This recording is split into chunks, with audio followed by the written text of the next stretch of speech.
1500 preloaded गानों वाला keypad phone धमाकेदार साउंड के साथ कारवा mobile.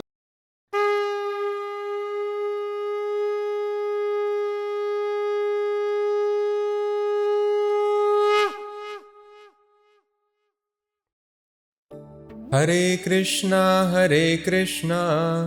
Krishna Krishna Hare Hare, Hare Ram Ram Ram Hare Hare.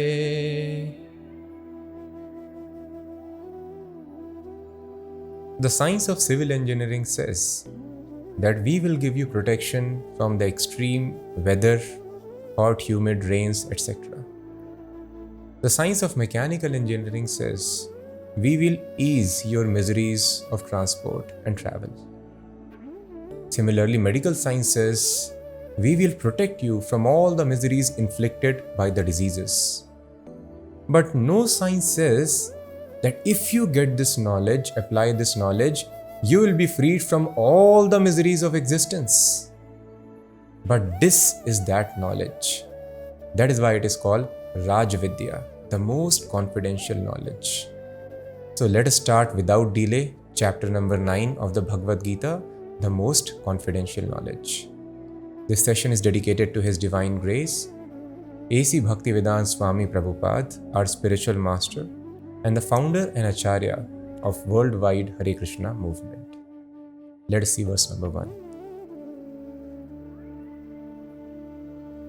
Shri Bhagavan Vacha Idam tu te guhyatamam pravakshyamyanasuyave Jnanam Vijnana Sahitam Yajgyatva Mokshase Shubhat. The Supreme Lord said, My dear Arjuna, because you are never envious of me, I shall impart to you this most secret wisdom, knowing which you shall be relieved of the miseries of material existence.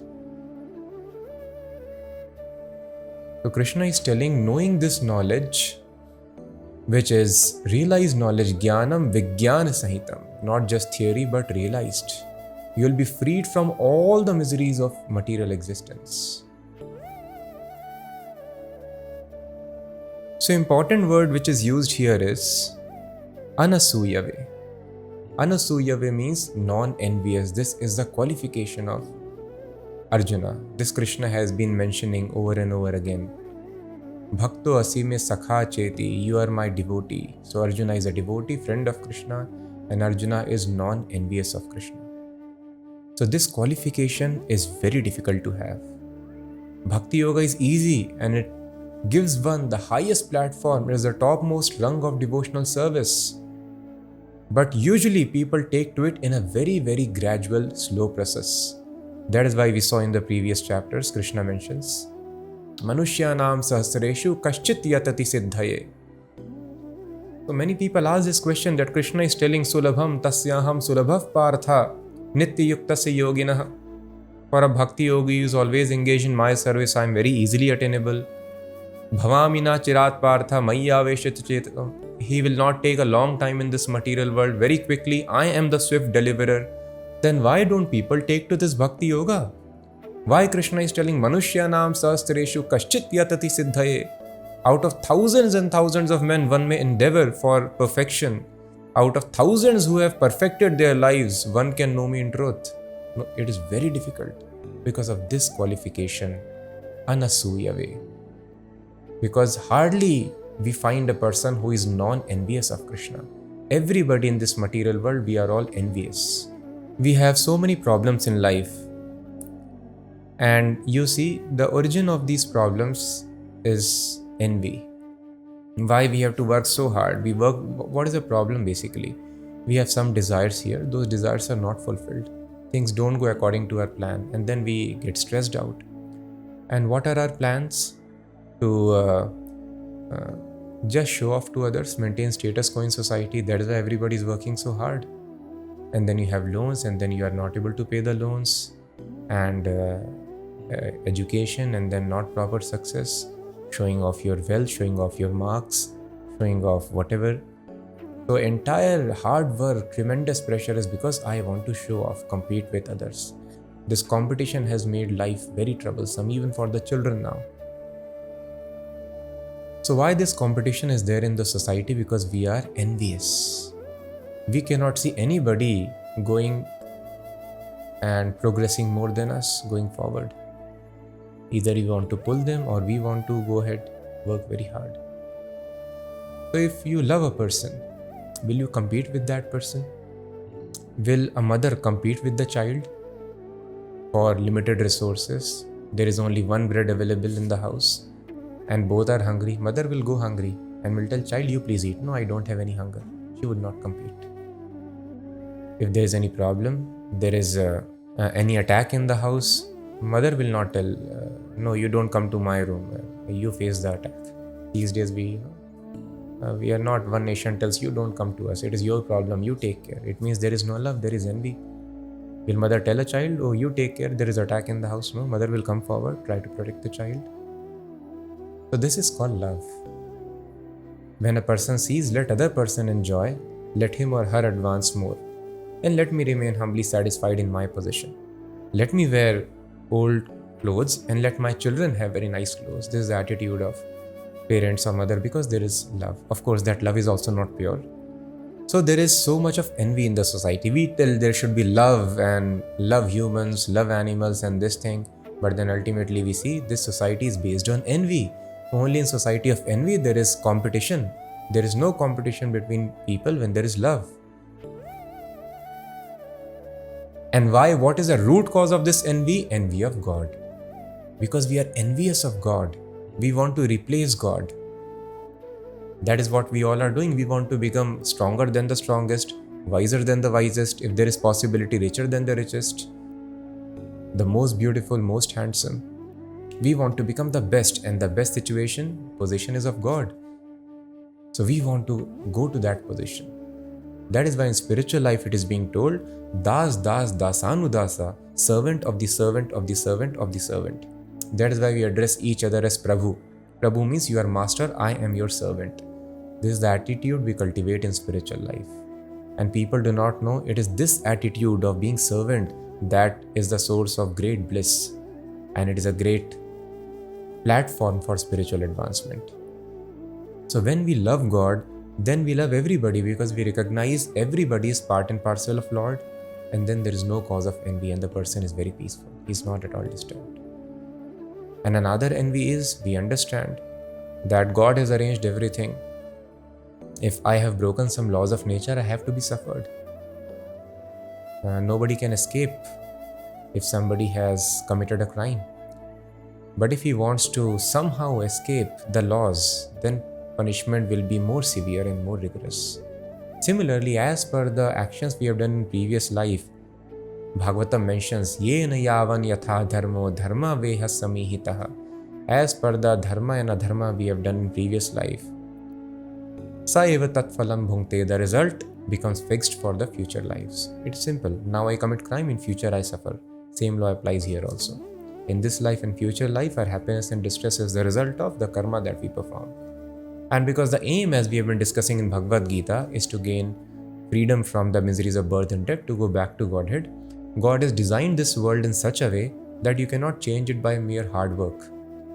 So our happiness and distress for this life is fixed, so that we can save time for spiritual advancement and tolerate that happiness and distress. So that is why we should just work in a regulated way. And what is regulated way? Our spiritual practices are not to be compromised. Spiritual rules and regulations, some prescribed hours we have to spend every day for spiritual life, they should not be compromised. Just to work hard for improving our material or economic position, that cannot be improved by hard work. That is fixed as per the actions of previous life. So now we are working very hard. This is another sign of envy. God, you have made some laws, but no, I will work hard and change my destiny. So sometimes consciously, sometimes unconsciously, but the root seed, the cause is there. It is coming because of this seed of envy within the heart. So we have to come out of this envy. So that is why the position of devotee is Tatte nukampam susamikshamano bhunjan eva atmakritam vipakam. Usually when people come under stress, they tell, God, I worship you so much and why there is stress in my life?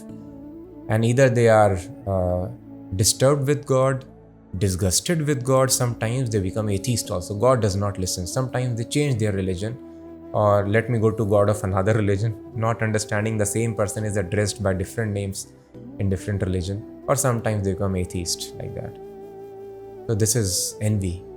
But when misery comes in the life of devotee, tatte anukampam, devotee feels great happiness that he has firm conviction.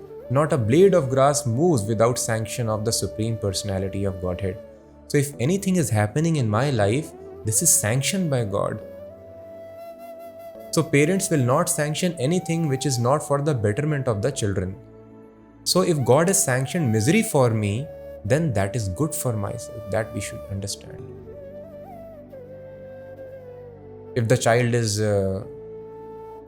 indulged in some wrong habits, sometimes parents may chastise and they may even slap at times. Why? Because there is love for the child. When the child grows up, he realizes, oh, I was smoking a cigarette and my parents chastised me, so I got protected. He is very thankful, very grateful. In a similar fashion, these miseries, they help us to get purification of heart and develop detachment from this material world. Seek spiritual advancement of life, the reality beyond this illusory world. So thus a devotee always is very, very grateful, even in miseries. He has firm faith in God, he is not envious at all. So miseries or happiness, he is always grateful. Ridavag vapurbhir vidadan namaste. And from his heart, from his speech, he is always thankful to God. Thank you, God, so much, either for happiness or distress in my life. This is the platform of non-enviousness. He does not work very hard to defeat others and show off to others. He understands everybody's part and parcel of God. You go ahead, step on my head and go ahead. If there is happiness for yourself, does not matter. So he simply engaged in the pleasure of God. His pleasure is not to defeat or put others down. This is called non-envy. But this can happen only when we are non-envious of God. When we love God, then actually we love our family members, actually we love the people around us, and we love humans, non-humans, everybody. This is the platform of real love and non-enviousness, and the qualification to understand this Raj Bhakti. So let us move ahead with the second verse.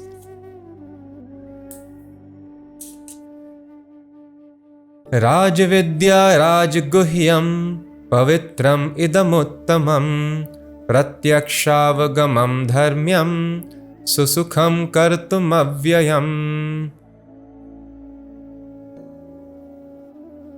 This knowledge is the king of education, the most secret of all secrets. It is the purest knowledge, and because it gives direct perception of the self by realization, it is a perfection of religion. It is everlasting and it is joyfully performed. So very important words. First of all, it is told Raja Vidya Raja Guhyam. Raja means king. So this knowledge is the king of all knowledge. Whatever education you have, material or spiritual, the king is being discussed here, the king of all knowledge. The most secret of all secrets, at the same time, it is the greatest secret. Raj Guhyam. So Krishna has used this word many times. Guhyatamam, this is the greatest secret. The knowledge which was discussed in the initial chapters of Bhagavad Gita, second and so forth. They describe Guhyam, confidential knowledge, and that is the knowledge of Brahm. I am spirit, soul, different from the body. It is very difficult.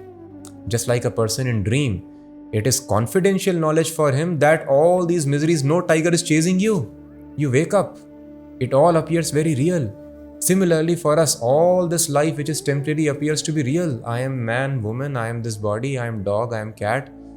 So this is confidential knowledge. You are eternal. You do not die. You will continue. You were existing before you accepted this body. So a person can see everything outside this body, but nothing within the body, and we are the spirit soul within the body. So this is called confidential knowledge. Next level of knowledge in chapter number 7 and 8, it was in relation to devotional service, that is called more confidential knowledge. And the most confidential knowledge, the pure devotional service, it is described in this chapter. So it is called Raj Guhyam. Pavitram idam uttamam, it is the purest knowledge. What is the meaning of purity? In all the other fields of knowledge, there is impurity, there is contamination of lower modes of nature, mode of passion and mode of ignorance. So knowledge was mentioned, how various people, they read the Vedas in order to get material benefits of life, karma kanda portion. So that knowledge is not purest. There is mix of ignorance. Person thinks I am this body and the satisfaction of body will satisfy me. This is real happiness. So such people follow the karma kanda portion of the Vedas, means ritualistic ceremonies. They give charity so that they can become rich in next life. They open educational institutions so that they can become vastly learned.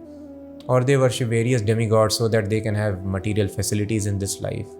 So this knowledge is there, it is fact. If you do this, you will get such results, but it is not pure knowledge. Because there is contamination of mode of ignorance. You are thinking you are the body, satisfying body, you will be happy. Then there is more advanced knowledge, you are not the body, you are spirit soul. But that knowledge is also not sufficient, the knowledge of the Upanishads. And because still a person thinks, I am one with God.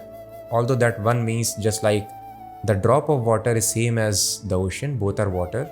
In the same fashion, I am similar in substance to God, but there is great difference in the magnitude. This a person is not able to understand. So again, there is ignorance. Person starts thinking by reading Upanishads at times that I am God. You are that. Tattvamasi is the version of the Vedas. You are that means you are not matter, you are Brahma, you are spirit soul. But it does not mean that you are God, you are supreme spirit soul. That is why in the Vedas, in the Upanishads, it is also mentioned that you are different and God is different. Nityo nityanam chetanas chetananam. There is one consciousness and there are plural, many consciousnesses. There is one eternal consciousness, there are many eternals. Ekaha yo bahunam vididhati kaman, that one supreme personality, supreme consciousness. Par Brahma, how it is different from plural, unlimited consciousnesses? Because this one consciousness, supreme consciousness, fulfills the desires of all infinitesimal consciousnesses. So thus this difference is also given in the Vedas, but it is very confidential. So there is a tinge of ignorance in this knowledge also, and a person starts thinking that I am God.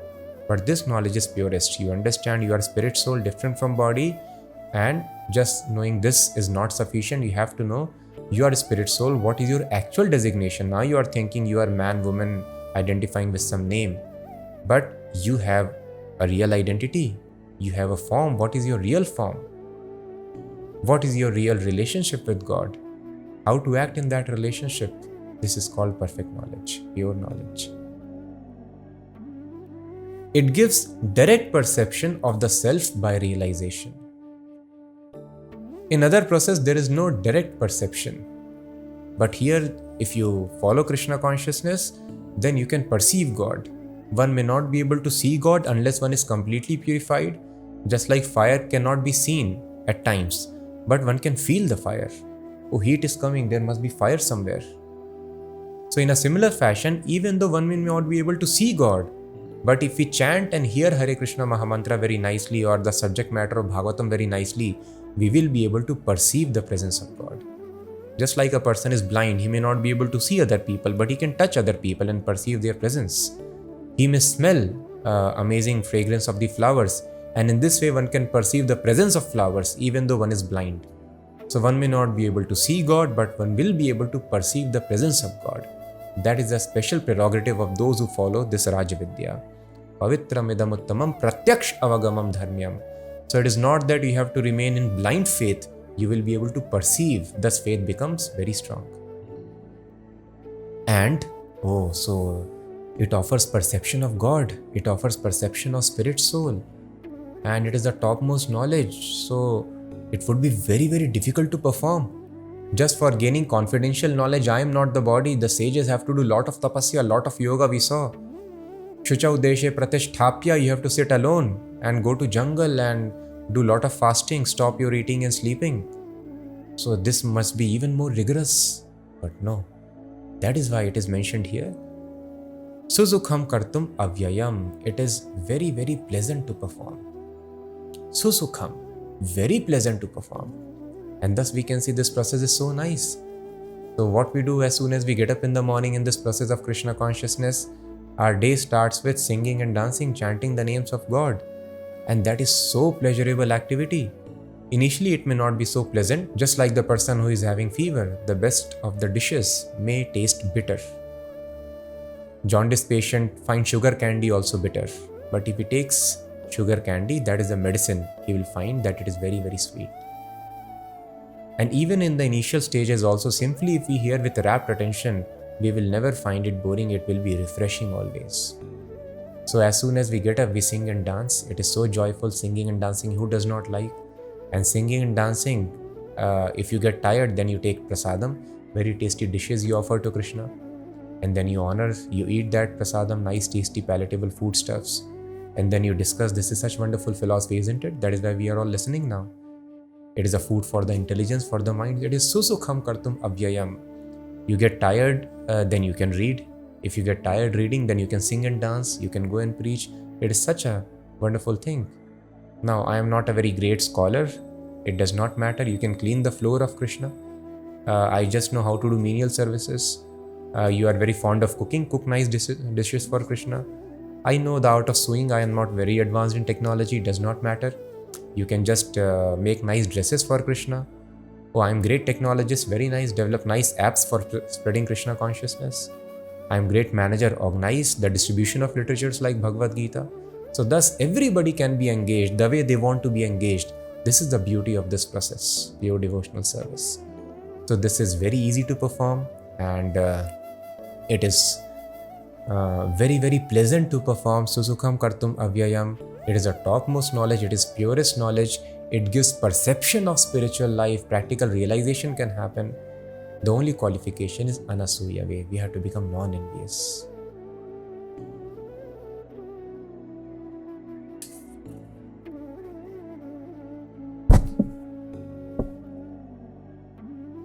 Ashraddhadhanav purusha dharmasyasya parantapa aprapya mam nivartante mrityu sansara vartmani.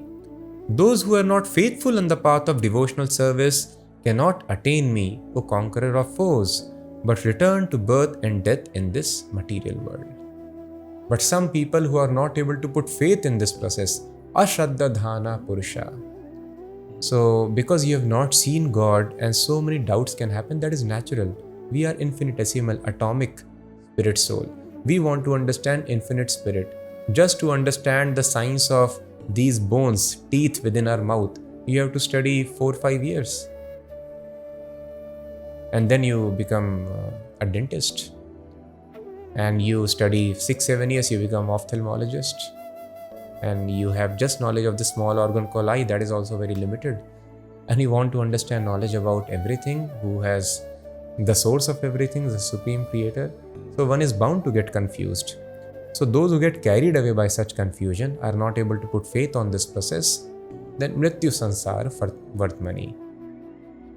Aprapya mam nivartante, they are not able to attain me. So those people who first want to do complete research and then they want to follow Krishna consciousness, for them the process is bahunam janmanam ante gyanman mam prapadyante.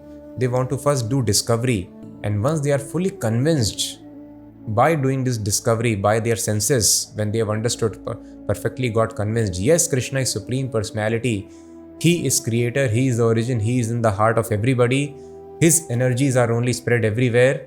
When they get convinced thoroughly, then only I will start worshipping Krishna, chanting the names of Krishna, engaging in His worship. Then that will take a very, very long time. But if a person is little wise, follows Buddhi Yoga, Yoga of intelligence, he sees that all those great authorities who have dedicated their lives to find truth, they are telling me that this is right. So why do I suffer for so many lifetimes of birth and death? So these people who have dedicated their life to find truth, they are telling it is fact. And those people who follow this path, they get the result.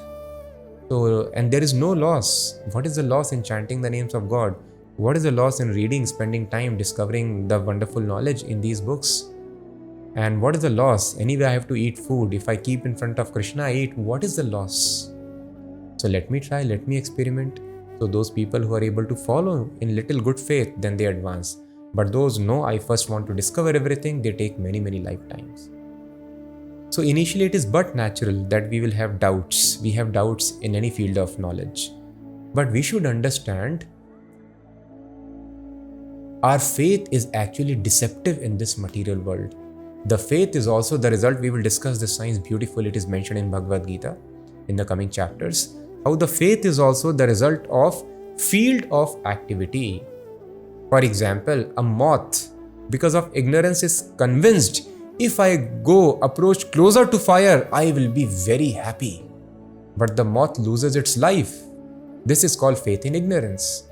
A person is convinced, oh, if I get this man or woman, my life would become successful, and sometimes they are able to get the love of their life.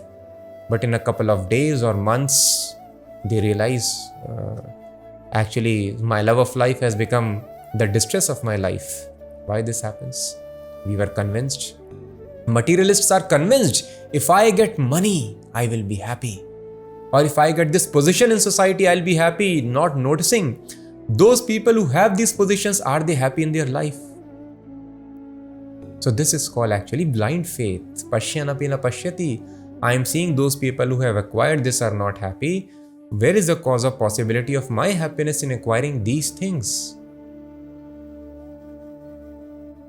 So thus we have to understand the faith that we have is the result of the senses and the mind that I have got. The senses of moth and his brain, mind is convincing him, you jump into fire, go closer to fire, you will be happy. And the mind cheats us. People get cheated by their mind thinking this man or woman will make you happy, but it does not make. They get cheated, this position in society will make you happy. Mind and senses convince them. But then, so we have to understand our fate depends upon our mind and senses. If a person is blind, he cannot put faith whether the person standing in front of me is beautiful or not. He can never put faith.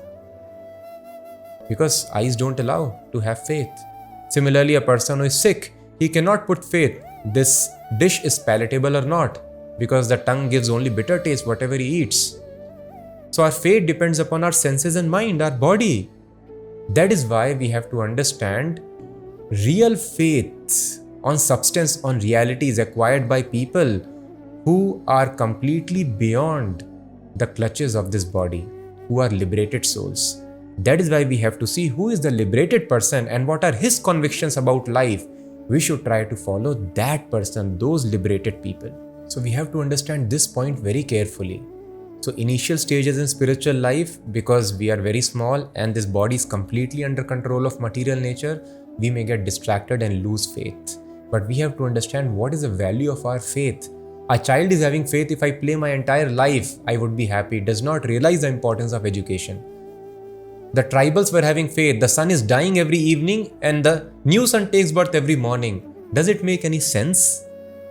So we should not depend upon our faith and our perceptions.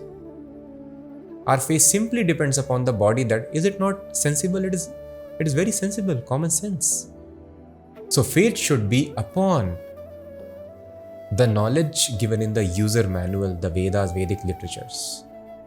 Or the faith should be upon the liberated personalities who are not getting affected by the material nature. Now we are completely affected by material nature.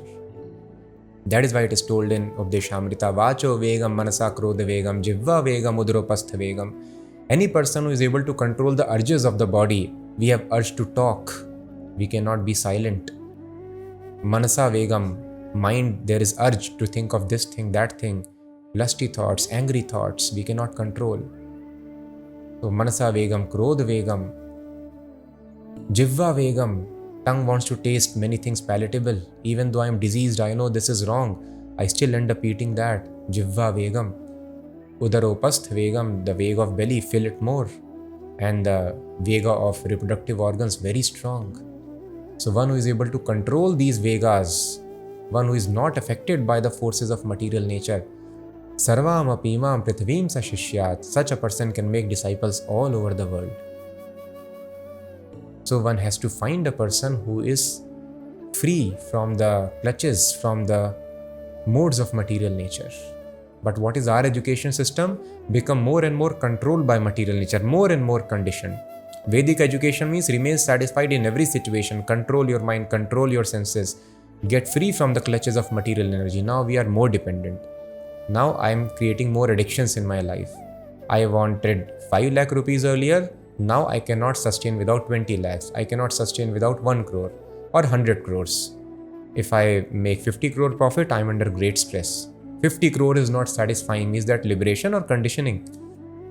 We have become more dependent on money. Earlier I was dependent on 5 lakh rupees. I am dependent now on 50 crore rupees in my life.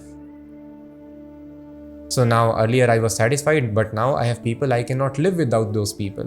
So what is this, liberation or dependence? Now if that person is not with me, I get very much disturbed. So in this way we are creating more and more. If I cannot eat that thing every day, I cannot have a cup of coffee every day, I cannot have beer every other day, I become disturbed. I cannot watch my favorite TV series, Netflix every day, I become disturbed. I cannot watch my football or cricket match, I become disturbed. So we are becoming more and more conditioned by material nature. And how a conditioned soul can be happy? Now your team loses, you become stressed. Match does not happen, you become stressed. The people whom you are attached to, time will take them away from you. Time will change their nature. Or time can cause calamity and accidents. We become stressed. In this way, the more we are conditioned with the pegs of material nature, we lose our freedom. And Vedic culture means Ya Vidya Sa Vimuktaye. Not Vedic culture, it is common sense also. Knowledge means Vimuktaye, which liberates you. And this knowledge makes you conditioned. Now you find a good job. If you don't find job after education, then you are hopeless. So no. So that is why, please, whenever there is confusion in life, always you can reflect what we have discussed here in the explanation of this third verse. Don't depend upon senses and our faith. Child is having faith, tribals are having faith, sun is dying, sun is rising, moth is having faith. What is the value of such faith and perception? Find a liberated person. Find the Vedas, the user manual.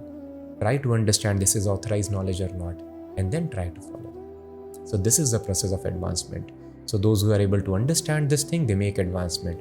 But ashraddha, those who are not able to understand the simple thing, they base their convictions, their direction in life, basis what their senses and mind, these inputs are giving them, then they are lost. They don't attain me. Maya tatam idam sarvam jagadavyakta murtina matsthani sarva bhutani nachaham teshvavasthitaha. By me, in my unmanifested form, this entire universe is pervaded. All beings are in me, but I am not in them. Now Krishna is explaining his position. Maya tatam idam sarvam. God is spread everywhere. How? Avyakta murtina. Again, it is in our reference in context of the conditioned souls. We cannot see God. So that is why God, for conditioned souls, he is avyakta. Otherwise, for pure devotees, always seeing God at every moment. He is situated within and he is situated without. But for normal conditioned souls, avyakta murtina. But murtina is important here. Unmanifest form. Formlessness is never supported by the Vedas. Those who have comprehensive knowledge of the Vedas, that is why murtina. Murtina means form. Krishna is spread everywhere in a form which is unmanifest. Masthani sarva bhutani nachaham teshu avasthita. All entities, living beings are situated in me, but I am not in them. Nachaham teshu avasthita. What does it mean?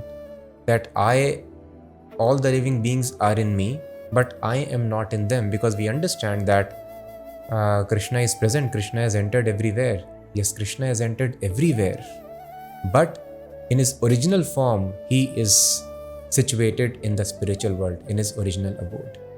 And that Krishna explains in the next verse.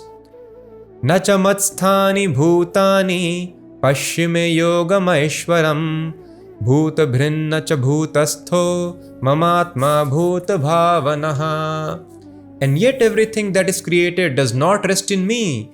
Behold my mystic opulence. Although I am the maintainer of all living entities, and although I am everywhere, still myself is the very source of creation. So first Krishna tells everything that is created rests in me, all beings are in me, and he's telling yet everything that is created does not rest in me.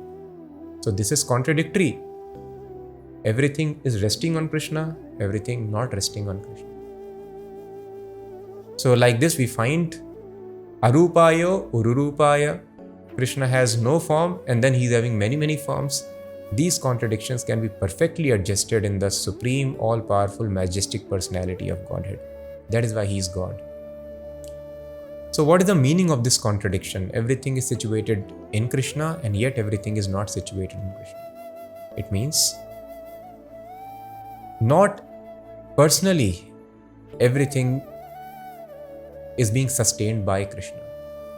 Example, a king is there. So king, we can tell that king is maintaining all his subjects, but is king personally maintaining, personally going and feeding them, personally giving them clothing and arranging, engaging them? No. King has got ministers and so many departments. In this way, everybody is being maintained. But king would be directly maintaining some people. King is directly maintaining his son, his family. In a similar fashion, in the spiritual world, Krishna directly maintains them, sustains them. But in material world where we are living now, it is impersonal maintenance by Krishna.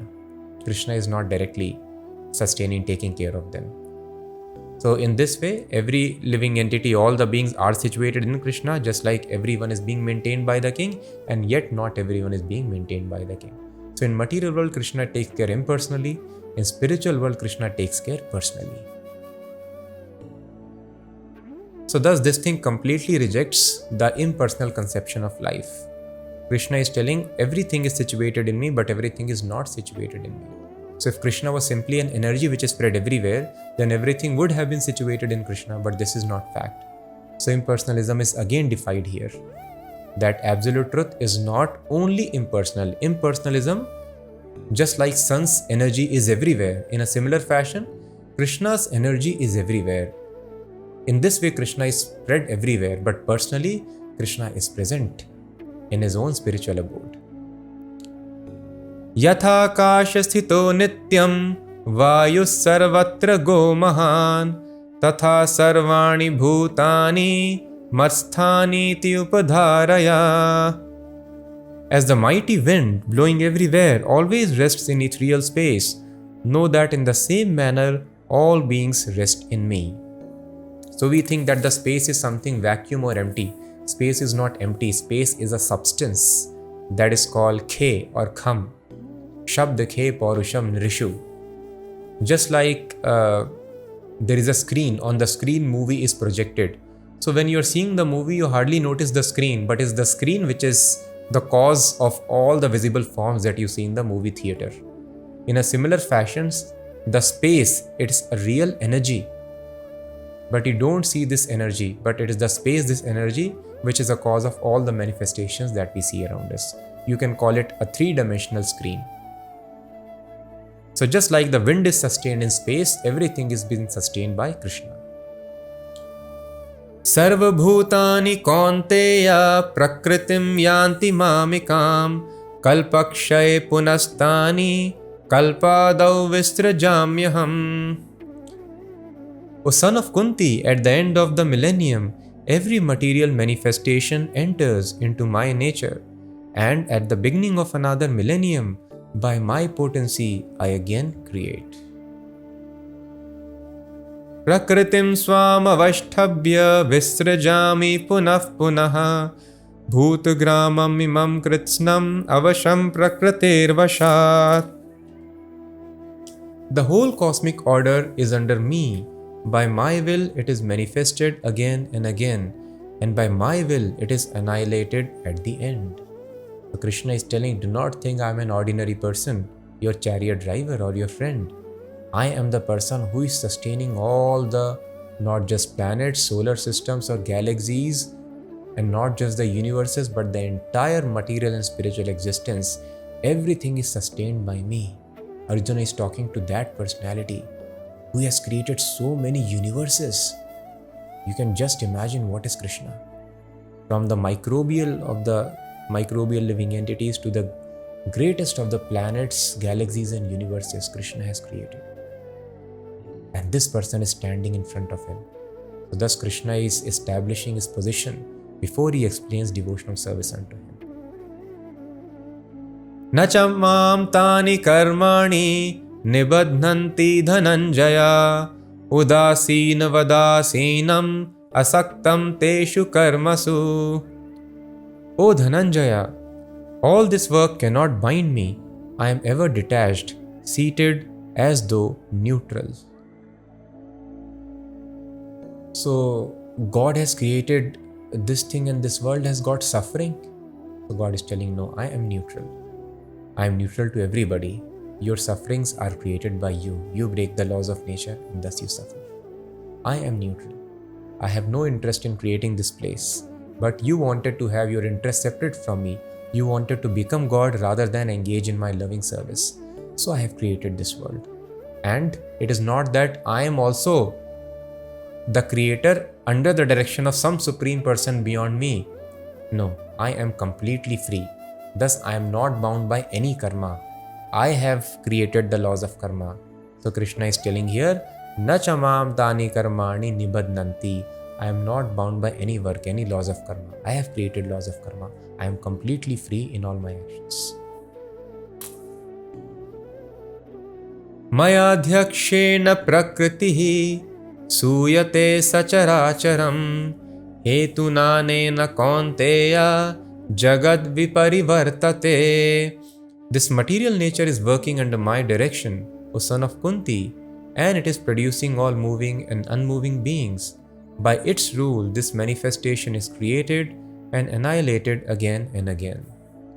So that is why, despite all the hard work, happiness is not coming in life, misery comes in some other form. Why? Because the miseries which we have created for us, they will come to us because material nature is acting under direction of Krishna, and it is not some impersonal energy which we can escape by our small scientific maneuvers. We have to understand what are the laws of nature so that I don't break them in future, and how to properly atone for the mistakes I have done in the past. So Krishna is telling material nature, we see, oh, nature is so smart, nature is so intelligent, how nature has given the substance within the spider, how to make webs, and also the intelligence, not just substance. If somebody gives us substance, now you make computer out of it, we will not be able to assemble computer. Or even if somebody gives us the sticky substance and they tell us you make this cobweb, we will not be able to do it. If we are given the substance, you make the honeycomb, we will not be able to do it. But the substance is given and the skills are also given. Just see the amazing technology. So the pig has got attraction for the stool, and the pig does not get diseased by eating stool. If we eat stool, we'll get diseased. So the proper science, the proper management, proper inner engineering, how it has been designed by somebody. So thus people are very inspired to do research. So we should understand who is the perfect scientist behind all this amazing creation. He is Supreme Personality of Godhead. He is telling, under my control this nature is acting. This automated engineering I have installed in the nature. So thus do not try to arm twist nature. Do not try to somehow make your life happy without following the laws of nature, because nature is not under your direction. It is following my direction. Avajananti mudha manushim tanumashritam param bhavam ajananto mama bhuta maheshwaram. Fools deride me when I descend in the human form. They do not know my transcendental nature and my supreme dominion over all that be. Avajananti, people do not know my actual nature. Mudha means foolish people, as we have discussed. Krishna repeatedly uses this word mudha, less intelligent people. They tell that I am an ordinary human being. So when I take a form which appears like that of a Manushya, descendants of Manu, Manushim Tanumashritam, people deride me. They think he's ordinary man, just a person who became very famous and people started worshipping him as God, or he was just a messenger of God, people started later worshipping him, or he was just a powerful politician or a great mystical yogi, a magician. Like this, people take me to be more powerful but they don't understand Param Bhavam. Bhavam means nature, my different, supreme nature. Mama Bhuta Maheshwaram. I am not controlled. I am the controller of all the material energy, the material elements. Maheshwaram, Maha Ishwar, I am the supreme controller. My supreme, I will repeat. My supreme dominion over all that be, they do not know it. So we should not take Krishna to be just an ordinary historical personality who also took birth by control of nature like we take birth. No, Krishna is in control of the entire nature. That point Krishna wants to establish here.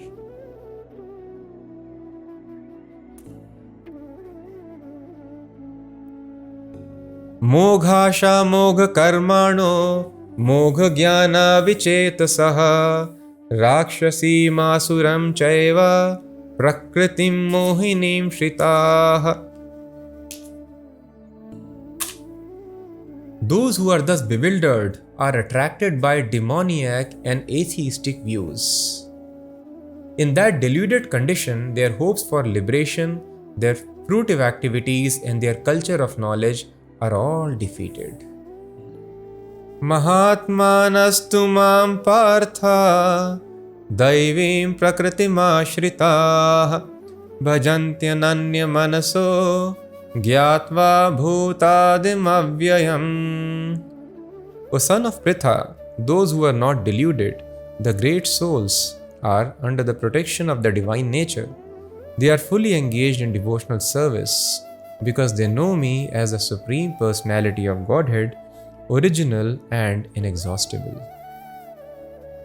So Krishna is giving the contrast. Those who are not able to understand Krishna as Supreme Personality, they are defeated.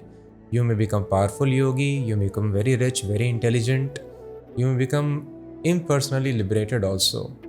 But you will fall down from all these positions. We will leave the body and all the material achievements are vanquished. And if we get liberated also, if we have not taken shelter of Krishna in devotional service, because the nature of soul is not just to have peace but positive happiness of loving relationship, a person falls down from Brahma Jyoti. On the other hand, there are great souls who are called Mahatma. So Mahatma is not simply a tag that any person can be given. Here the definition is given. Who is Mahatma? Tu means but Mahatma, the great souls against the Mudhas, they take shelter of the supreme spiritual energy of mind. So there are two energies of Krishna as we have discussed: internal potency, external potency. Internal energy means king's internal energy is there, his arms are there. With his arms he can carry his children on his own lap, he can feed their children. So this is called internal potency. External potency ministers the system set up by the king. Through that he is maintaining other subjects. So Krishna maintains devotees and he wants to maintain all of us by his internal potency. But when we become envious, so our situation is just like that of a son of a very rich father. Sometimes when the son becomes, normally the sons are obedient to father. They give respects, they touch the feet. In India, they fall down at the feet of the parents and they serve them very nicely. But sometimes the son may become envious and he may leave the house even of a rich father and may struggle to find even small job. So rather than giving some food to such hungry son who is loitering on the street, that is also good work. Rather than giving skills to that son to set up his own job or business, that is also good work. But the best work, best help to that son of a rich man loitering on the street is giving knowledge that please become non-envious. Your father is so rich and he's a good man. Why don't you go back and live with your father? He loves you. So thus telling people that you are eternal, why you are working very hard to temporarily become rich, and even if you are rich, this disease, old age, death, these problems will not be solved. So please go back to your Father, God, the Supreme Personality. So this is the best welfare activity. So become Devim Prakritim Ashritaha. Rather than taking shelter of this external energy, now we have taken shelter of external energy. The laws of nature force us to become old, force us to die, force our senses to do certain activities, and then we break the laws of nature and we suffer. So this control of external energy is not good. It is just like the indirect control of government in the jail. The prisoners in the jail are maintained by government but not directly, indirectly by the jail authorities and laws, limited freedom and limited comforts they have. But government directly is very, very cautious of the people. Government creates so many facilities, nice education, health facilities, and so much welfare is being taken care. If you serve government very nicely, government will give you nice big house to live, big offices, servants, everything will be arranged by government. But to the sincere government servant. So thus Krishna is telling Mahatmas, they take shelter of my internal spiritual energy. They are protected by my internal energy. So thus even though they are in this material world, they will not be affected by laws of nature. So the question is, and one more example I would like to quote in this context, how a person is protected by internal energy. How remaining in the material world one is not affected by the laws. It is just like embassy. In the embassy, although embassy could be situated in a different country, but the laws of the country don't apply in that embassy. Even person has committed some crime, they cannot go and arrest that person. So they cannot harm a person. The local police or the army of that country cannot invade the embassy. So in a similar fashion, when a person is engaged in service of Krishna, the laws of this material world do not apply to that person. And how do we do that? How do we come under control of spiritual energy? It is very simple. Now, this body is made up of material energy. This mind is made up of material energy. If we follow the dictates of our mind and body, we are under control of external energy. The spiritual masters, they don't follow the dictates of mind and body. They are liberated personalities. This book is completely spiritual instructions of Krishna. So if we lead our life as per the instructions given in the Bhagavad Gita or as per the directions of the spiritual master is not under control of material energy. They strictly follow the instructions of God directly. So if we follow strictly the instruction of spiritual master, then we are immediately under control of Devim Prakriti, and from the very beginning we are liberated. So this is the way of becoming aloof from the control of material energy. And thus a devotee remains happily even in this world which is full of misery. And these people, bhajanti ananya manaso. So this mind and body will never give us knowledge of God unless it comes under control of internal potency. So because the mind and body is under control of internal energy of Krishna, knowledge of Krishna is revealed. And these people, they do bhajan of Krishna, bhajanti ananya manaso, without any deviation. They have just one activity in life, and that is bhajan of Krishna. What is this bhajan?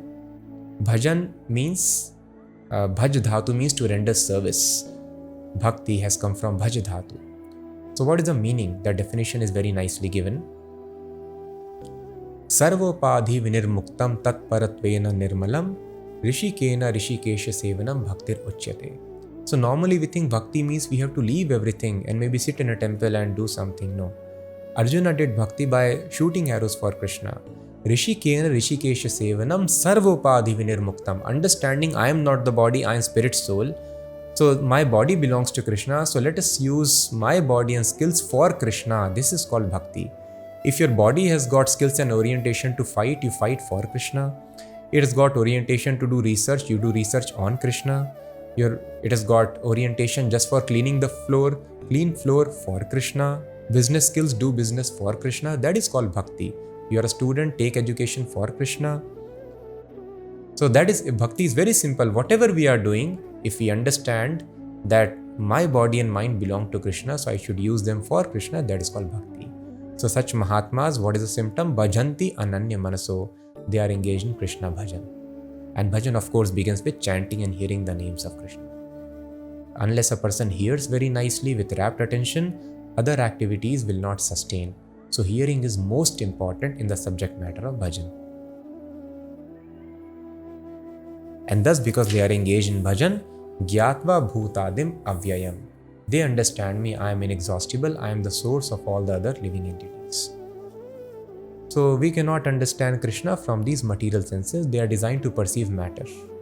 As different instruments are designed to perceive certain things. From microscope you cannot observe heavenly bodies. From telescope you cannot observe microorganisms. From radar you cannot watch your cricket match that you can do on your television set. So these objects, although they are giving us vision of the world, but they are designed to have a certain vision of world in a certain way. In a similar fashion, this material world, this material body is given to us to have perception, a limited perception of this material world as per our desires and the affordability as per the karma. It cannot perceive anything and everything. Now, how do we see God? How do we perceive God? Sevan mukhe jivvadau. When we engage our senses in the service of God, when we become sevan mukha, service oriented, and service begins with tongue, jivva adau. Jivva means tongue. We start chanting the names of God, from here service begins. Then swayam ev spurati adaha. God manifests himself. And thus we will be able to, so everything will manifest. So don't worry if we are not able to understand everything in the beginning. Simply we have to chant and hear Hare Krishna mantra very nicely. There is no loss, right? So please develop this practice. Keep on chanting and hearing throughout the day as much as possible. And some time with great attention. Sit down and hear with rapt attention. Simply by this chanting and hearing of Hare Krishna mantra and this wonderful knowledge of Bhagavad Gita, we will be able to understand everything. How I am not the body, how I am spirit, soul. Nashyami atma bhavasto. God situated in the heart gives knowledge because he becomes pleased. This is the way by which we try to acquire knowledge in the topmost Bhakti Yoga system. So just try to chant and hear very nicely, and God from the heart will give all knowledge and everything will be crystal clear. So another very important symptom of Mahatma that we always discuss and we just discussed is mentioned here. So if somebody asks you that where Krishna has mentioned that you chant my name, why you always keep on chanting name and this thing, so you please refer this verse, verse number 14, chapter number 9. Satatam kirtayanto mam yatantascha dridvrataah namasyantascha mam bhaktya nitya yukta upasate. Always chanting my glories, endeavoring with great determination, bowing down before me. These great souls perpetually worship me with devotion. So Krishna has mentioned here, Satatam Kirtayanto Mam. So these Mahatmas, what do they do? Symptoms? Satatam means constantly, without any breakage. While they are wakeful or even when they sleep, if they wish to sleep, they always chant my name continuously, Satatam. And Yatantascha Dridavvrataha. They engage in my service with great determination. So people engage in tasks with great determination in this material world. Somebody is determined, I will get this man or woman in my life. Somebody is determined, I will crack this examination. In this way we have determination. Why? Because we are convinced this thing will make me happy. So when a person is convinced that Krishna is God, then he will obviously engage in his service with determination, because everything is under his control. If I serve him, if God is pleased, why do we want to serve a big company? Because I'm convinced I'll get a lot of money.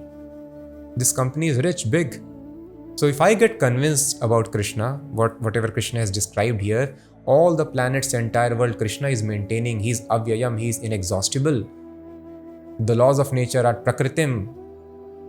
It is under my control. Maya adhyakshena prakriti.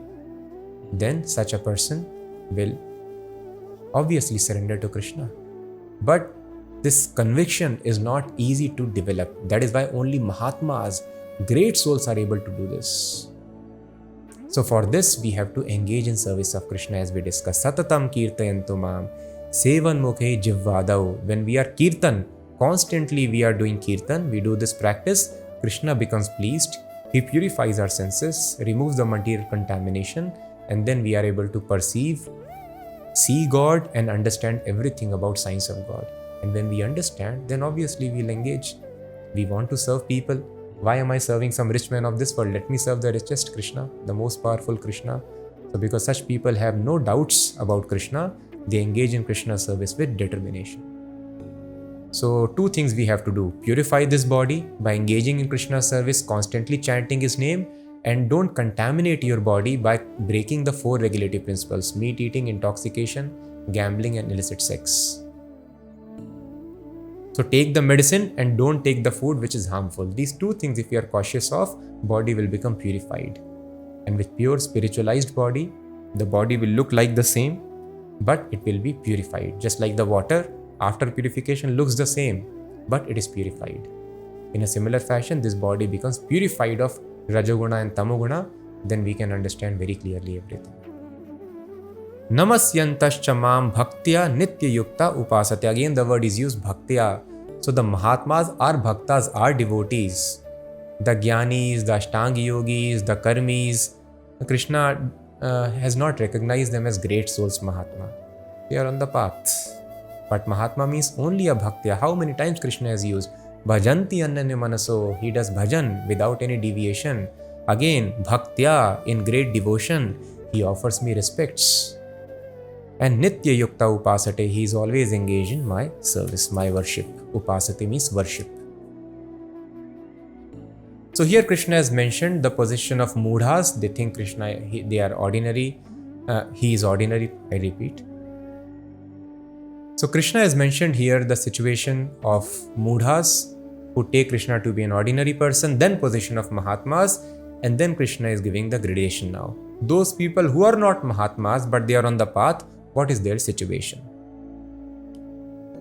Jnana yagyena chapyanye yajanto mamupasate ekatvena prithakvena bahudha vishvato mukham.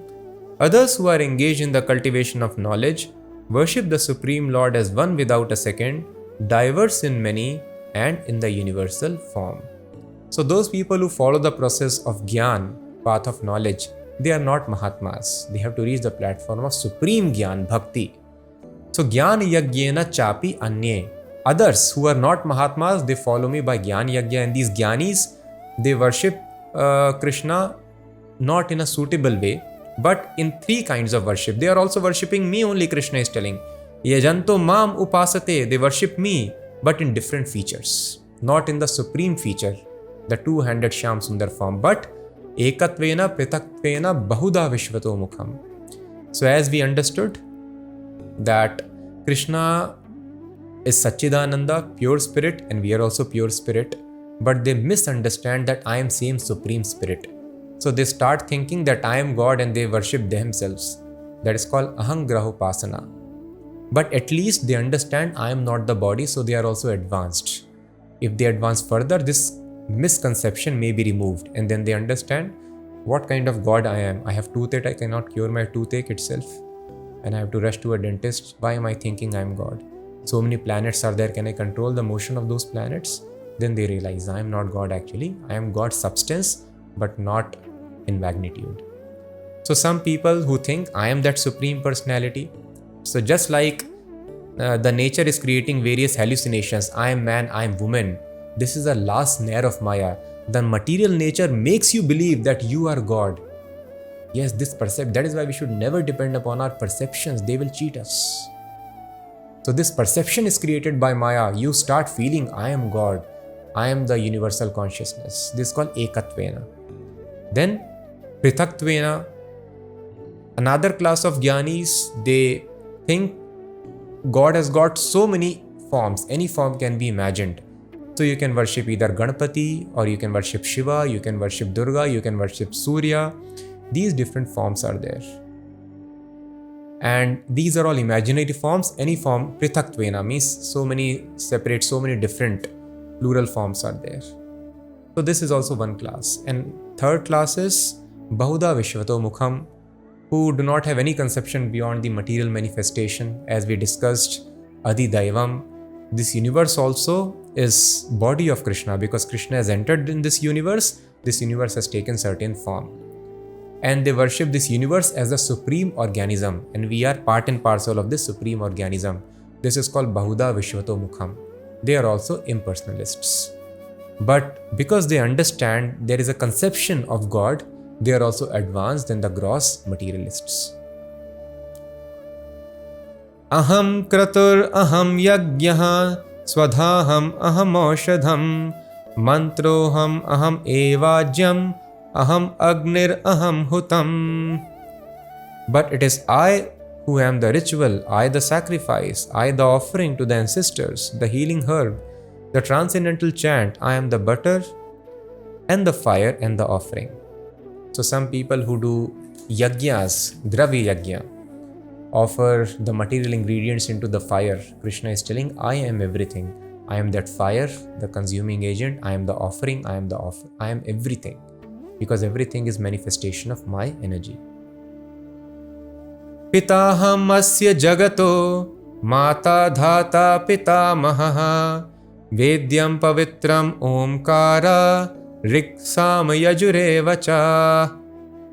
I am the father of this universe, the mother, the support, and the grandsire. I am the object of knowledge, the purifier, and the syllable Om. I am also the Rik, the Sam, and the Yajur Vedas. Pitaham asya jagata. So I am the father, and Lord Shiva is considered to be our father. Because the souls which are impregnated into this material world, they are coming from Lord Shiva. But Lord Shiva is also coming from somebody, Mata, Dhata, Pitama. So Krishna is telling, I am father, I am grandfather, grandsire also. So Lord Shiva has come from Lord Brahma, and Lord Brahma also has come from somebody. And material nature, Goddess Durga, she is our mother, she provides bodies to all of us. So Krishna is telling, I am mother, I am father, I am grandfather, grandsire. Everybody is my manifestation only. I am Rik, Yaju, Sam, all the Vedas. In other words, Krishna wants to tell there is nothing beyond me in this creation that you see. Gatir bharta prabhu sakshi nivasa sharanam suhrit prabhava pralayasthanam nidhanam bijam avyayam. I am the goal, the sustainer, the master, the witness, the abode, the refuge, and the most dear friend. I am the creation and the annihilation, the basis of everything, the resting place, and the eternal seed. So Krishna is the seed, and Krishna is the gati. Krishna is the ultimate destination of everybody. Tapamyaham aham varsham nigranami usrajami cha amritam chaiva mrityuscha sad asachaham Arjuna. O Arjuna, I control heat, the rain and the drought. I am immortality, and I am also death personified. Both being and non-being are in me.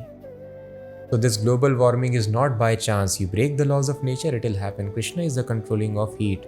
The droughts are not happening by chance. We break the laws of nature, droughts will happen. So Krishna is telling, I am the heat, I am the cause of rain, cause of drought, I am maintainer, I am the annihilator. Traividya mama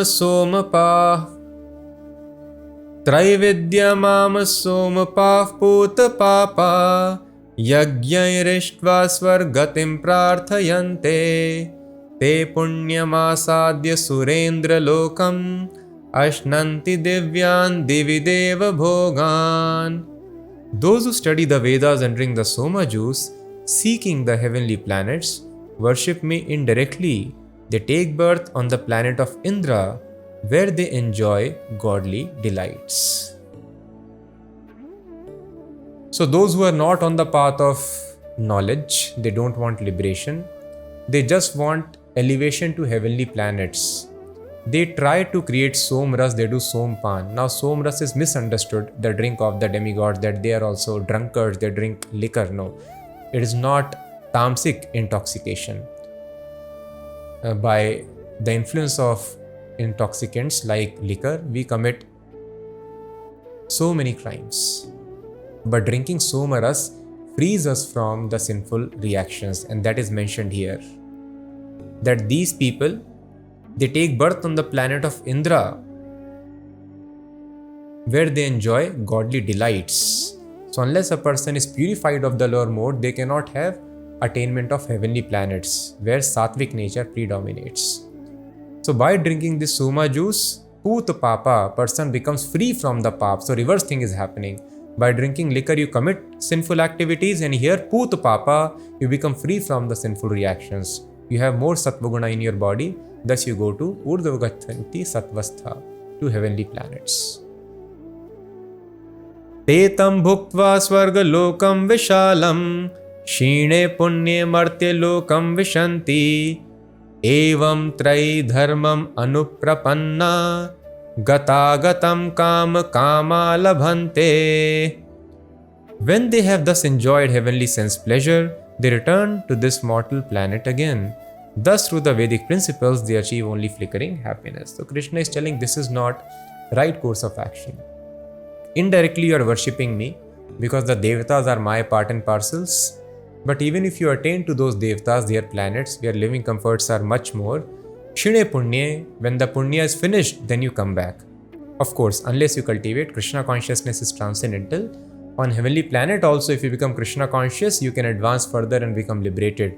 But if you do not follow Krishna consciousness, then as soon as the Punya, material credits are over, you come back on this activity. Material, I'll repeat. So when your pious credits are over, you come back to this earthly planet and again engage in material activity.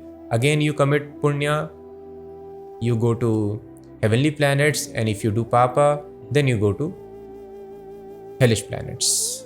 And in this way a person keeps on rotating. Sometimes he goes very high, material comforts, and mistakes are inevitable in this material world. He goes down, suffers in the hellish situations, and in this way the person keeps on enjoying and suffering in the cycle. So Krishna does not tell it is very beneficial activity. Ananyashchintayanto mam ye janah paryupasate tesham nityabhiyuktanam yogakshemam vahamyaham. But those who worship me with devotion, meditating on my transcendental form, to them I carry what they lack and preserve what they have. So we are always talking about spiritual advancement, and who will take care of? After all, we are living in this material world. So don't we need to worship some devatas, get some material benefit, at least live here peacefully and happily? So this verse is very important. Krishna mentions Ananyas chintayanto mam. Krishna tells Satatam kirtayanto mam. Mahatmas always they are engaged in Krishna's worship. Bhajanti ananya manaso, without any deviation, they are just engaged in Krishna consciousness. So if we are doing this thing, then how shall we eat? Who shall arrange for us? So here in this verse it is mentioned Ananyaha, those who worship me with devotion, meditating on my transcendental form, I carry what they lack and preserve what they have. So one very famous Acharya, Arjunacharya, he was a pure devotee. He was writing commentary on Bhagwat Geeta. And when he came across this word, Vahami Aham, I carry personally. So he thought Krishna, and this chapter describes the glories of Krishna, how he is sustaining everything. There is nothing but Krishna only. All the material energy, spiritual energy, all the living entities, Mata, Dhata, Pitamaha, fire, the offering, the herb, chants, everything, Rig, Yaju, Sham, Athar, Ved, everything is nothing but me. So such a personality, he can send so many agents to take care of the devotees who are thinking of Krishna. Why personally he has to come? So then he struck off the lines there, and he explained that through my agents I will take care of the devotees. I will supply to them what they lack and preserve what they have. And then he wanted, because he was a householder, he wanted to have some groceries and some essentials of daily need. So on the request of his wife, he went out to collect the alms. And meanwhile, two boys, one black and one white, they come, they carry huge loads on the bamboo. There is a way you keep bamboo on your shoulder, bamboo stick, and you balance it with load on either sides. So they were having this huge load, and these two boys, when the Brahmana's wife, Arjunacharya's wife, saw that poor boys, young boys, who has given you so much load? They told, no, your husband only. Well, Acharya has become so cruel. He's not, he's very kind. Well, no, he chastised us, and he has told us to carry all this load here. So anyway, they put the load, and the wife requested, please sit down, have some prasadam. So they told no, and then she saw there were some marks on the backs. Oh, how these marks have come? No, Acharya has beaten us also. No, I will talk to him. How he can be so cruel to young children? Could you please sit here and I will bring some prasadam? No, he will come and chastise us, we will go. And they go away.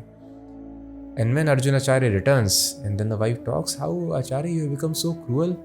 Those children, this so much heavy load you have given them, and then you beat them also. So then he saw that whatever he wanted, everything was there in the house. Well, but I have not arranged, I did not tell anybody. And then he asked the description of the children, and then he realized they were none other than Krishna and Balram. And because this Bhagavad Gita is non-different from Krishna, this is another very important concept of spiritual life. Spiritual world, spiritual life is absolute. So there is no difference between Krishna and the instructions of Krishna. So if this faith, but we need Shraddha, as Krishna has told in the beginning. With this faith, if we read Bhagavad Gita, then we will receive personal instructions of Krishna. The more we become qualified in spiritual life, more and more this Bhagavad Gita will reveal itself to us. So thus, just see such an amazing opportunity we have. Personal instructions of Krishna we are getting when we hear Bhagavad Gita or when we read Bhagavad Gita. So because Bhagavad Gita is non-different from Krishna, Krishna wanted to show by his mercy to his devotee. When he struck off the lines on Bhagavad Gita in the commentary, the marks were there on the back of Krishna.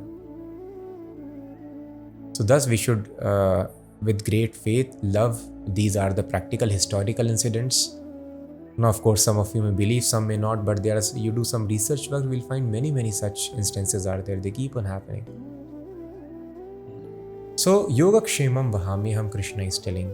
It is not that Krishna has so much love for his devotees, because a devotee has nothing other than no business other than serving Krishna. Krishna's only business is to serve his devotee, to take care of his devotee. Thus, Arjuna is being served by Krishna in a very menial capacity as his charioteer. And here personally, not by his agents. Personally, Krishna supplies. So thus an intelligent person just tries to satisfy Krishna. And then we will never be in scarcity. So we should try to do this ananyas chintayanto mam. Always we are absorbed in thoughts of Krishna. But how to do it? Because we have to do so many activities. Even though we may do for Krishna, in our job we need to have attention. In everything we may need some attention. So that is why Krishna has told Mahatmas, what do they do? This verse is very important. Mahatmas satatam. So there are so many qualifications of Mahatma. But in the first line, Krishna has mentioned the most important qualification of Mahatma. And what is that? Satatam kirtayanto mam. Always they are chanting my names. So this is easy to do. We are doing any work. If we practice, then we can keep on chanting. And with some practice, we will not be disturbed by that. Srila Prabhupada gives the example, in the Indian villages earlier, women have to fetch water from the reservoir. So they would have an earthen pot on their head and sometimes pot over pot. And they will walk very nicely, they will talk here and there, look everywhere, but the pots will not topple. So this is practice. You can do all the activities, look here and there, talk, walk. Sometimes they can dance also keeping so many pots on their head. This is practice.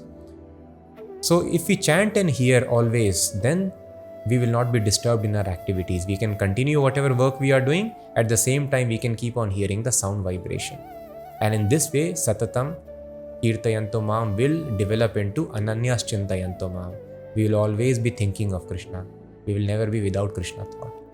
So please try to experiment this. It is very simple. Just keep on vibrating your tongue always. Have this practice, whatever work we are doing throughout the day. And then there will be no scarcity. There is spiritual advancement. And materially also Krishna takes care of such a devotee. So when Krishna takes care, when Krishna wants to protect, who can steal anything from us? And if Krishna wants to provide, who can stop it from coming to us? So this is called sense. Yepi anya devata bhakta yajante shraddhayanvitah tepi mameva kaunteya yajantya vidhi purvakam. Whatever a man may sacrifice to other gods, O son of Kunti, is really meant for me alone, but it is offered without true understanding. Krishna has repeated before also in 7th chapter again that those people who worship other devatas, kama, staita, rita jnana, their intelligence is stolen away by their desires, material desires. Alpa medasam, their intelligence is less because the results are temporary. So those who are devotees of other devatas, they are worshipping me only. Yajante Shraddhayanvita Tepi Mameva Kaunteya. They are worshipping me only, O Kunti Putra. But Avidhi Purvakam, they are worshipping me in improper way. The example given is just like somebody is pouring water on the leaves or branches. He is pouring water on the tree only, but Avidhi Purvakam, there is no benefit either to leaves or branches or to the entire tree.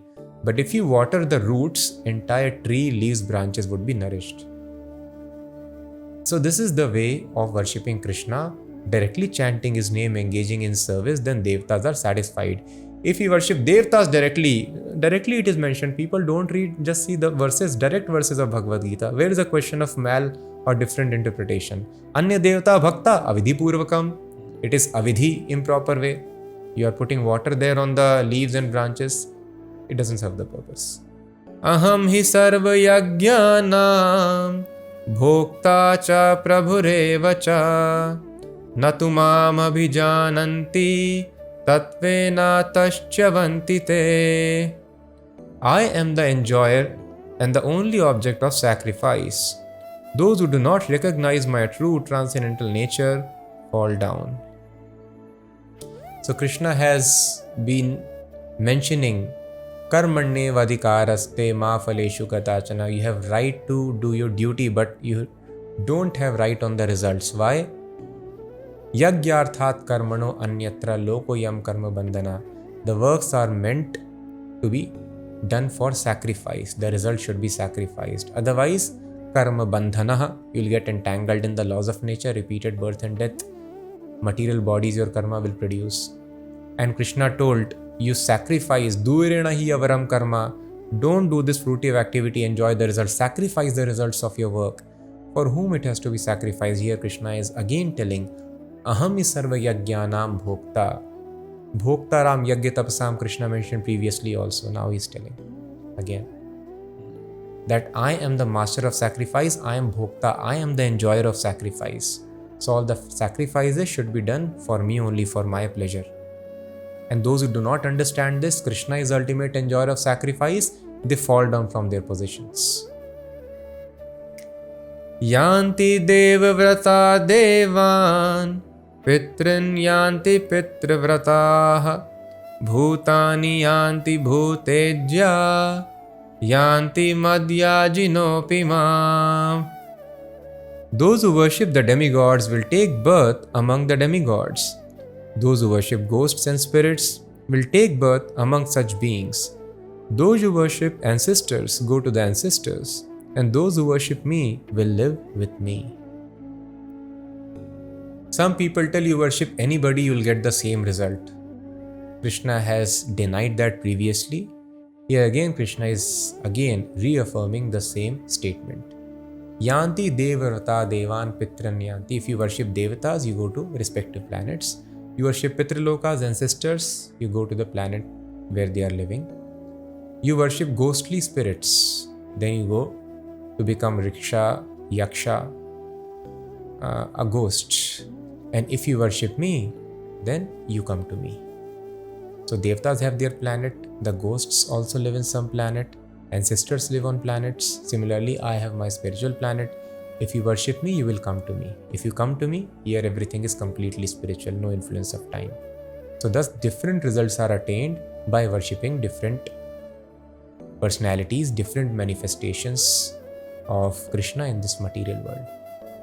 Ghosts, tamasic result, you also will become ghost. Devta, you become Devta. So where it is mentioned that you worship anybody and you get the same result, these are not justified by Bhagavad Gita.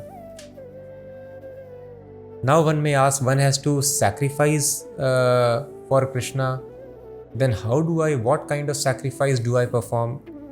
So for ordinary Devtas, I have to do so much of sacrifice, lot of money is involved, tons and tons of clarified butter, ghee and grains are required, lot of money, lot of charity has to be given in ordinary yajnas. And sometimes the worshipper of other Devtas, we have seen they offer their flesh, they offer their head also in the worship. So the worship of Krishna, such yajna is even more tough. So here Krishna is telling what sacrifice you are supposed to do for me. Krishna explains, Patram pushpam phalam toyam yo me bhaktya prayachati tadaham bhakti upahritam ashnami prayatatmanaha. If one offers me with love and devotion a leaf, a flower, fruit or water, I will accept it. So Krishna is telling, does not matter. If you are not very rich, you don't have resources, patram pushpam phalam toyam. You can offer me leaf, you can offer me flower, you can offer me water. Please offer it to me. Some fruit you can give it to me. These are naturally available. So these things anybody can afford. So if you cannot, obviously now one should not cheat Krishna. I am having so much of wealth and resources, but I'll give one leaf only to Krishna. Then Krishna also will reciprocate. Ye yathamam prapadyante. But here Krishna mentions, I accept if even a leaf, water, anything is offered to me with bhaktya prayachati. Krishna is telling, in devotion. Because what Krishna is looking at is our devotion. Everything belongs to Krishna. Krishna is in no dearth of resources. Why Krishna will tell you offer your wealth to me, why you work hard for me? Is Krishna lacking servants? No. But by working hard for Krishna, offering our hard-earned money to Krishna, we develop loving relationship with Krishna, and that liberates us and gives us unlimited happiness. So thus Krishna wants our bhakti. So even a person is very poor, he also can make perfect advancement in this path by offering water, fruit, leaf or flower, but with great devotion to Krishna.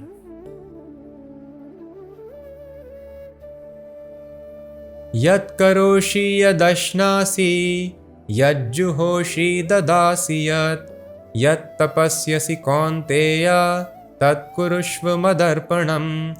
O son of Kunti, all that you do, all that you eat, all that you offer and give away, as well as all austerities that you may perform, should be done as an offering unto me.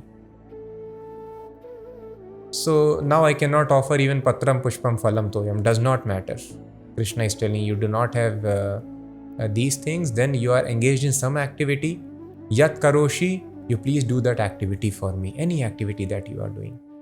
And you are eating something, then please offer it to me. After offering, you can take it. Yadashnashi means whatever you are eating. Yat karoshi, yadashnashi, yadjoshi, dadasiyat. Whatever you are offering in sacrifice, offer it to me. Whatever charity you are giving away, every man is charitably disposed. Here, if we do charity, that will create punya for us. And anyway, if the benefit has to go to a person, we have to understand. Krishna's laws are not waiting for us to do charity, then only other person will be taken care. We can act as instruments of charity if we want promotion to higher planets in the next life, or good birth on this planet, very rich birth. Then you do that. That is Karma Kanda portion of the Vedas. But please understand, has Krishna made such an imperfect governance that if you don't do charity, then other person will starve, even though he is not destined to? No. Nobody enjoys or suffers more than destiny. As per laws, it is fixed. So one should understand then what my efforts should be directed for. They should be directed only for spiritual life, which is not as per destiny's control. So that is why if we do charity, then as per laws of nature, we will get better and comfortable rich birth. But then even rich men suffer. Disease, old age, death, stress, anxiety, depression, everything happens to everybody. It will happen in rich conditions. So this is not act of great intelligence. So that is why Krishna is telling, whatever you give in charity, you please give to me. So in that way, you will be freed. And when you engage in the service of Krishna, your money, even materially, they are taken care. Just like we give prasadam to the people. So materially, their stomach is being fed, they are surviving. And because that is food offered to Krishna, they make spiritual advancement also. Thus, it is best charity if it is done for Krishna, for spreading Krishna consciousness. So Krishna is telling here, whatever you are doing, do that activity for me. Whatever you are sacrificing, whatever tapasya, everybody has to do some tapasya. You have to score marks, tapasya. You have to do job, business, tapasya. Hard work is required. Do that tapasya for me. Research work, scientists are doing so much of tapasya. So rather than investing your such valuable intelligence in some temporary achievements, try to use your intelligence to discover me, understand me. So all tapasya should be done for me. So any activity that we do, if it is done for Krishna, Krishna is telling, then also you will make spiritual advancement. Shubha Shubh Falairevam Mokshase Karma Bandhanae Sannyasa yoga yuktatma vimukto mamupashyasi. In this way, you will be freed from all reactions to good and evil deeds, and by this principle of renunciation, you will be liberated and come to me. So again, Krishna is repeated here. Shubha Shubh Phalayar Eva Mokshase. One should be free from the result of Ashubh, bad activity. One should be free from the result of Shubh, good activities also. So please understand, we should not do even good activities, because so-called good activities also create reactionary results for the instrument. So that good thing anyway will happen to the people as per the laws of karma. So I should be completely aloof from good or bad activities. I should engage in Krishna consciousness. So when all my activity, charity, whatever I am eating, it is offered to Krishna, then I am free both from good and bad activities, good and bad results. Then I am free from karma bandhan. And sannyas yoga yuktatma, such a person is actually sannyasi, and such a person attains Krishna.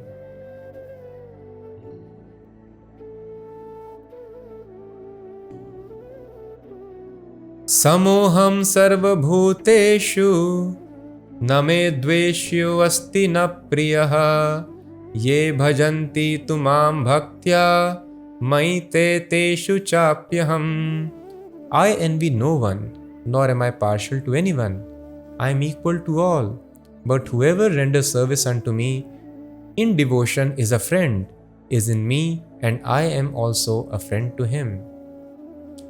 Samoham sarvabhuteshu, Krishna is equal to all. So one may wonder, then why somebody is born poor, why somebody is born diseased, why somebody is born as an animal? So from here we can understand, because Krishna is equal to everyone, it means this is the result of my activity. Now one may ask, I have just taken birth. Where is the question of doing any activity? Why you have given me this body, miserable suffering body? So thus this brings us to very important point, conclusion, that I am eternal. It means now Krishna is equal to everybody. We are all children of God. Still from birth somebody is having defects and poverty stricken. It means he has done bad activities, but when? Before birth. It means we are eternal. Very simple to understand. I am not the body. I have done some activities in previous life. Unless I am eternal, why will Krishna give me a miserable birth? Because he is equal to all. So thus we are eternal. So please understand this important point. We are eternal, and human life is meant to regain our eternal position. So God is equal to everybody. God is not envious, because we are all his children only. But Krishna tells, Tu ye bhajanti tumam bhaktya mai te teshu chapi aham. One who is my devotee, I am specially inclined for him. Now this is also not partiality of God. It is just like rains don't discriminate. But if a person has got big vessel and the vessel is kept right side up, then a lot of water can be collected. But if the vessel is kept upside down, no water collected. Rain has not discriminated. We have become averse to the rains. So in a similar fashion, Krishna is specially inclined. One may ask, oh, Krishna is favorable. If you don't worship me, you suffer. And for devotees, I will protect. And I will carry what they lack personally. No, you also can become devotee. Chance is there for everyone. So God is not partial like that, because anybody can become devotee and take benefit. Api che suduracharo bhajate mamananya bhak sadureva samantavyaha samyak vyavasito hi saha. Even if one commits the most abominable actions, if he is engaged in devotional service, he is to be considered saintly, because he is properly situated. So like many people may take to this process of engaging in service of Krishna, but because of the force of past activities, we may end up doing abominable activities, which is called durachar, which is not socially acceptable, may not be morally acceptable. So Krishna is telling what to speak of durachar, sudurachar.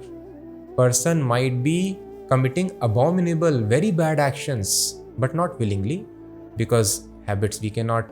Just like many people, they start reading Bhagwat Geeta, and some devotees would tell, for 1 year I was smoking, having a cigarette in one hand and Bhagwat Geeta in other hand.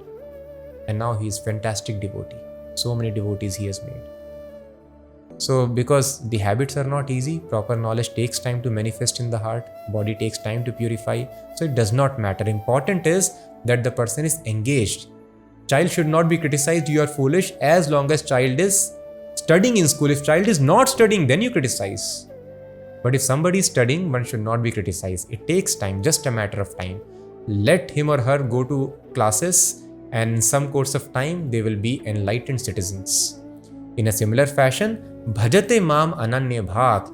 Anybody who is engaged in the service of Krishna, bhajate, in his service, without any deviation, then Krishna is telling such a person is sadhu.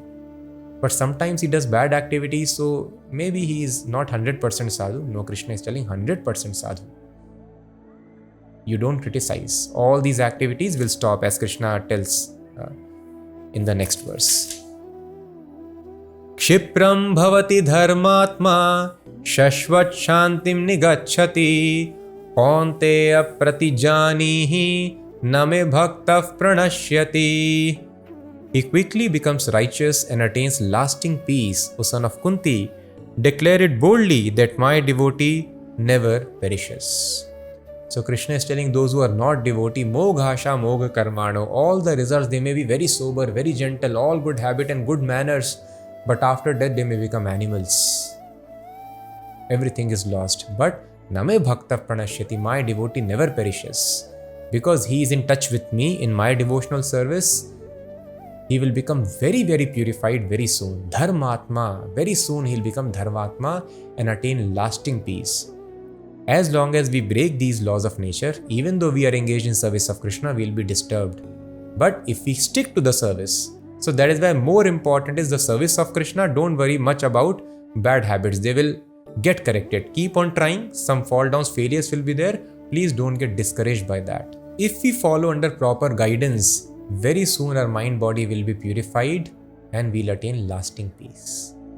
So devotee's position is so high, even externally they may not know manners, may not know how to behave, may commit very bad actions also, but one is not supposed to criticize, who is engaged himself, ananya manaso. Mam hi parthavyapashritya yepi syu papayo nayaha Striyo Vaishyas tata Shudras Tepi Yanti Param Gatim. O son of Pritha, those who take shelter in me, though they be of lower birth, women, Vaishyas, merchants, as well as Shudras, workers, can approach the supreme destination. So spiritual advancement needs favorable circumstances. Human form of life, a sattvic body, body of Brahmanas, or that of Raj Rishis, saintly kings, they are very favorable because they are advanced in sattvic nature. Senses are under control, mind is under control. I'll repeat. Senses are under control, mind is under control. They are very, very truthful, very clean, very great clarity is there about spiritual knowledge. Material attachments are not there. They make very fast advancement. And other bodies, those of Vaishyas, mercantile community, or the working class, Shudras, untrained people, or women. In these bodies, Rajoguna and Tamoguna is very high. Material attachments and desires are very strong. So they are not considered very favorable for spiritual advancement. But even in these bodies, because this process which Krishna is telling, it is so powerful, it acts directly from the spiritual platform. So Krishna takes charge of guiding the devotee from the heart. So it does not matter if mind and body is not suitable.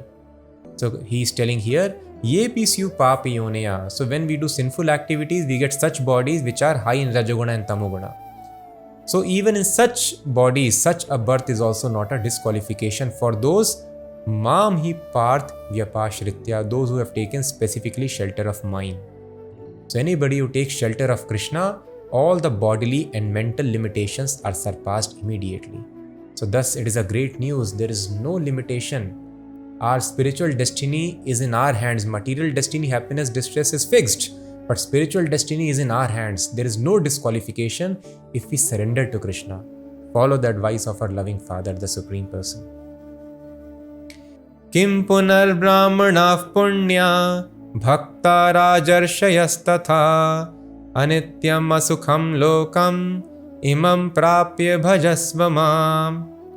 How much greater then are the Brahmanas, the righteous, the devotees and saintly kings who, in this temporary miserable world, engage in loving service unto me. So if we have got body, which is actually sattvic, of that of Brahmanas or Rajarishis, devotees, then that is even greater fortune. We should not miss this opportunity. And important words which are used here is anityam asukham lokam. In the previous chapter, Krishna mentioned dukkhalayam ashashvatam. This place is abode of miseries. Again, Krishna mentions asukham. There is no happiness in this world. So please, God is telling over and over again, in this place there is no happiness. So where is happiness here? Where we are going to die and the people we love, we are going to die. And we may suffer horrible conditions. And more so when our prerogative is to have an eternal life full of all happiness. So thus, happiness is not possible here. That is a design, because everybody by nature is full of envy in the bodily concept of life, and thus they create miseries for their own selves because of this ignorance. So it is anityam and asukham lokam. Even though for a time being we can be happy, it is anityam, it is temporary. Very soon distress will knock on our doors. So now this is the most confidential knowledge of all the instructions that Krishna has given. This instruction, this verse, shloka, Krishna will repeat again at the end of Bhagavad Gita, again repeating, now please hear, Shunu me paramam vacha, my supreme instruction, here again. So there is no doubt that this is the supreme instruction of Bhagavad Gita. And what is this supreme instruction? Please hear carefully. This surpasses all the process, scientific, rigorous, difficult, easy processes, whatever Krishna has described before, of Karma Yoga, Jnana Yoga, Dhyana Yoga.